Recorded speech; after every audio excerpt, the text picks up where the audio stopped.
The art of total war. Genghis Khan's military genius. What if I told you that one man, born in the freezing steppes of Mongolia, created a military so precise, so terrifying, and so ahead of its time, that it shaped warfare for centuries? This wasn't just conquest, it was chess on a continental board. And Genghis Khan never lost the game. Let's break down the mind-blowing strategies and brutal genius behind history's most unstoppable army. Genghis Khan didn't just win battle, she won them before the first arrow flew. His first weapon? Fear. Word of the Mongols spread faster than their horses could gallop. Entire cities would surrender just hearing they were coming. Why? Because the alternative was brutal. He would spare those who submitted, but utterly annihilate those who resisted. He used survivors as messengers, living warnings. The message was clear: join us or disappear. Mongol warriors didn't wait for wars, they brought them at lightning speed.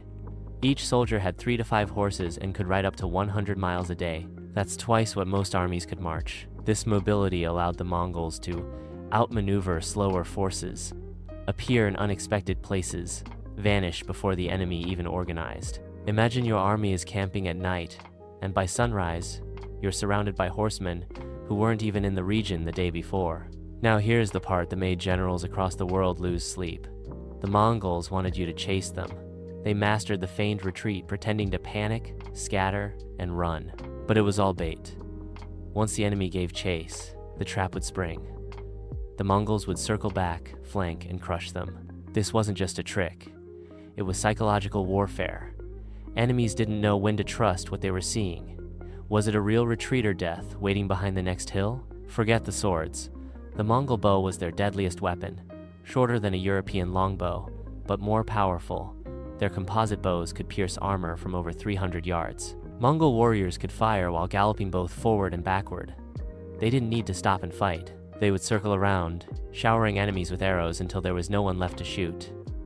You weren't fighting one archer, you were facing a storm of arrows. How do you control 100, 0 horsemen over hundreds of miles with no radios?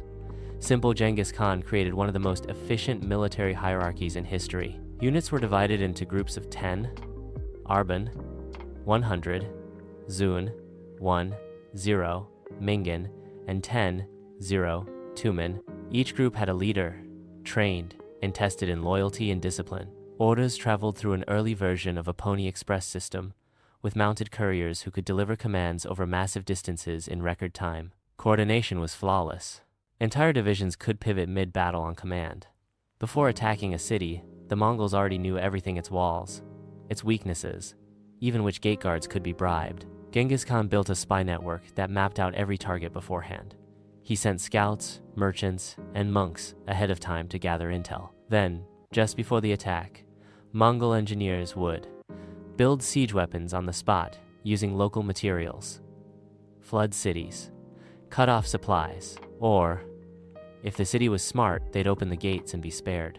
It wasn't just force, it was preparation and precision. Here's where it gets insane. While most armies had to stay close to supply lines, Genghis Khan's forces would invade multiple kingdoms at once. Why? Because the Mongols lived off the land. They didn't drag massive supply wagons, they took what they needed, moved fast, and struck from multiple angles. In one campaign, he had one army moving west, another coming from the north, a third cutting off escape from the east. By the time a king figured out where the main attack was, it was already over. The Mongols weren't just brute force, they adapted faster than anyone else. When they fought the Chinese, they learned siege warfare. When they battled in deserts, they adjusted tactics for heat and terrain. When facing fortified cities in Persia, they recruited engineers from conquered lands, turning local knowledge into Mongol strength. They even incorporated enemy soldiers, as long as they submitted. Genghis Khan didn't care where you were, from only that you obeyed and performed. Genghis Khan wasn't just a conqueror, he was a master of terror. If one city resisted, it would be erased. Towers of skulls left behind. Entire populations wiped out. But nearby cities? They surrendered without a fight. This wasn't senseless brutality, it was calculated. A weaponized fear campaign that saved him battles. The message spread like wildfire.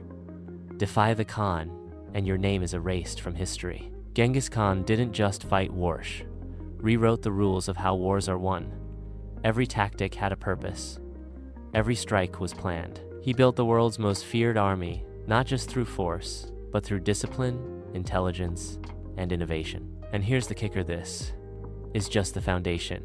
In the next chapter, we'll uncover how Genghis Khan's empire survived long after his death, and how his descendants kept the war machine rolling across continents. Hit that like button and subscribe so you don't miss part 5. Legacy of the Khan: How Genghis Changed the World Forever.